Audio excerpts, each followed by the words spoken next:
In this lecture, I'm going to analyse quite closely a model of particles moving between two boxes.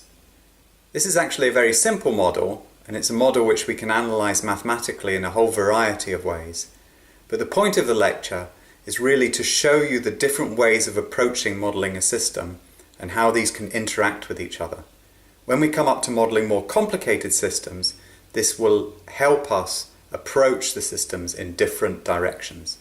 In your studies up to now, you've probably encountered a whole range of different types of models, and here is a list of some of those which you'll have studied in earlier courses. Now in this course, we are going to use some of the tools that you've learned, like differential equations, like probability theory and so on. But we're not going to take any one of these models as a starting point. We're not going to say, let's model everything with a differential equation, let's model everything with a Markov chain.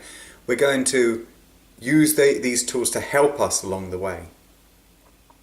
We'll switch backwards and forwards between different approaches, trying to use each approach to better understand what's going on in the real system. Now in the last lecture, we looked at cellular automata. And really what cellular automata are computer simulations. You write a computer program that describes how the cells interact, you run that program, and you see what comes out of it. We're going to deal with other types of computer simulations in this course, agent-based models and self-propelled particle models. Our basic approach in each case is to write down an algorithm which describes how our complex system works, and then to use this algorithm to better understand the system itself. So this algorithm really is a computer simulation. We run the simulation lots of times and then we see how the system behaves. But this algorithm can often be analysed using more traditional mathematical methods, and that's what we're going to come to in this lecture. We can use the traditional mathematical methods to understand the approximate behaviour or the equilibrium behaviour and so on of the complicated underlying simulation. So what is the simple example we're going to look at? Well, it's a classic example of some particles in a box. This figure illustrates the type of simulation we're interested in. We have 4 particles in the left-hand box and 2 particles in the right-hand box. And the model is just this. On each time step, we're going to pick a particle at random and move it to the other box. So on the first time step, I move one from the left-hand side to the right-hand side. Now there's 3 and 3. Next time step, just randomly pick another particle and the same thing happens. Then on the next time step after that, we move one particle back and we just keep going. We just keep moving the particles backwards and forwards between the boxes, picking one at each time.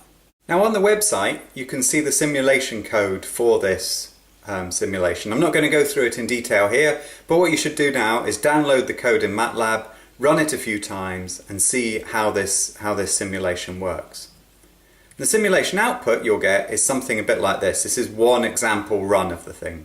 We have time on the x-axis, a number of particles in box 1 or the left-hand box or whatever over time. And you'll see that starting with one particle on the left, after some time the particles level out and you get an even distribution of particles between the boxes. There's roughly 25 in one and roughly 25 in the other box.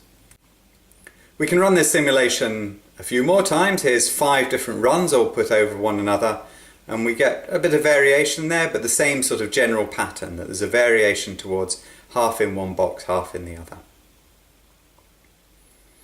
Now, I said what I'm going to do is do a little bit of mathematical analysis of each of these types of things.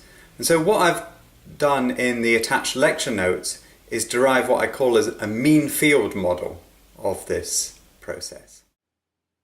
So we let x be the mean number of particles in the left-hand box.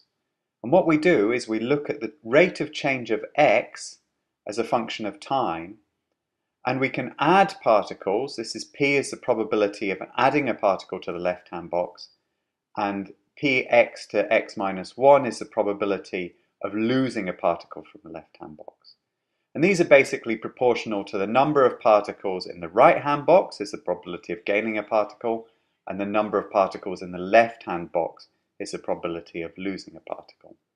We can simplify this a bit and we get an equation for the overall change in the number of particles, or the mean number of particles over time.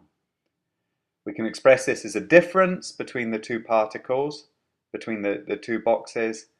From this equation, we can see that at equilibrium, the number of particles is equal to n over 2, so half of the particles are in the left-hand box and half of the particles are in the right-hand box. I don't do it here, but it's also possible to solve this equation so we can have x as a function of t, and that allows us to look at how the number of particles evolves over time. And once we have our mean field model, we can compare how it changes in time versus how the simulation changes in time. And that's what's done in this slide. The red line is the mean field model, and it has a smooth change in time because we've removed all the randomness. And the blue lines are some of our wiggly simulations. So it's very important to run our model lots of times. And this code, which you can also download from the web page, allows you to do that. All you do is you put your main code for the simulation in the middle, and you run your simulation 100 times or 1,000 times and see what the output is. If we just look at the time series of our current model, the change in the number of particles in the boxes over time, it gets a bit messy and it's a bit difficult to see what the distribution of particles between the boxes are. But what we can do instead is make a histogram, and this is the equilibrium distribution after 1,000 time steps of how many particles are in the left-hand box and how many are in the right-hand box. And you can see it has a sort of typical bell shape. It is big in the middle, and then there's sort of tendency to smooth out on the outside. So you get lots of instances where there's 25 or 26 particles in one of the boxes. Very few incidences where there's more than 20 or where there's less than 20 or more than 30. And then almost never, or never in this case, do you get less than 15 or more than 35. Now we can actually do a little bit more mathematics and understand exactly where this equilibrium distribution comes from. And that's because the model we've been studying is the Ehrenfest model, and we can actually use a bit of probability theory to derive the equilibrium distribution of this system. So the master equation describes how the probability of the box being in a particular state evolves over time. We denote pi x as being the frequency of boxes with x particles. One way of thinking about this is to imagine lots of parallel boxes, each with some proportion x of occupation on the left-hand side, and we're looking at the distribution of all those parallel boxes. So the master equation given at the top here shows us how the number of particles in the box, or the distribution of particles in the box, changes over time. The number of particles in the box on the next time step can be changed by two things. Either a particle can leave the box, so there's a transition from x plus 1 over to x, and that happens with this probability, or a particle can join the box, and so this is the probability that there's x minus 1 in the box, and this is the transition from x minus 1 up to x.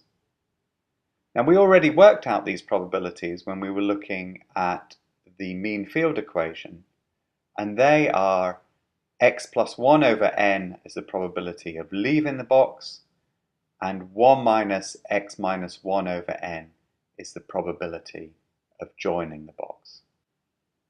This gives us our overall master equation, which we can now solve to find out the equilibrium distribution of particles in the boxes. At equilibrium, time goes to infinity, and we're just left with the pi x terms, and we can solve for pi x. Now it happens that we know the solution to this already because we can take it from properties of the binomial table. And so actually pi x is n choose x. We can just check this calculation, and I do that here by looking at the right-hand side, going through, expanding it out into factorials, and showing that what I come out with is the solution nx. So the left-hand side is equal to the right-hand side, and I've checked the solution. Now the final thing to note here is that pi x should be a probability. So we want all of the pi x's to sum up to 1. And if we do that, then we recover the binomial distribution. Pi x is n choose x times a half to the power of n. We can now overlay the binomial distribution, which is the red line here, over the outcome of our computer simulations. And we see that we get quite a good match. We've only done 100 simulations, but we get quite a good match between the theoretical prediction and the outcome of the simulations. And the more simulations we did, the closer they would come to the red theoretical line. So with our simple example, we've been through a number of steps. First of all, we expressed the model as an algorithm. We described how particles move between the two boxes. Then we simulated it lots of times, and we looked at the equilibrium distribution.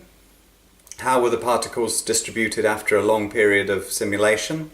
Because this model was simple, we could use traditional mathematical models both to look at the mean behavior over time and to look at the equilibrium distribution at the end of the simulation. And that allowed us to compare the approximation with the simulation. Another thing we can do, and something we'll do in the next lecture, is systematically investigate the parameter space, changing a parameter and then seeing what the outcome of changing that parameter is.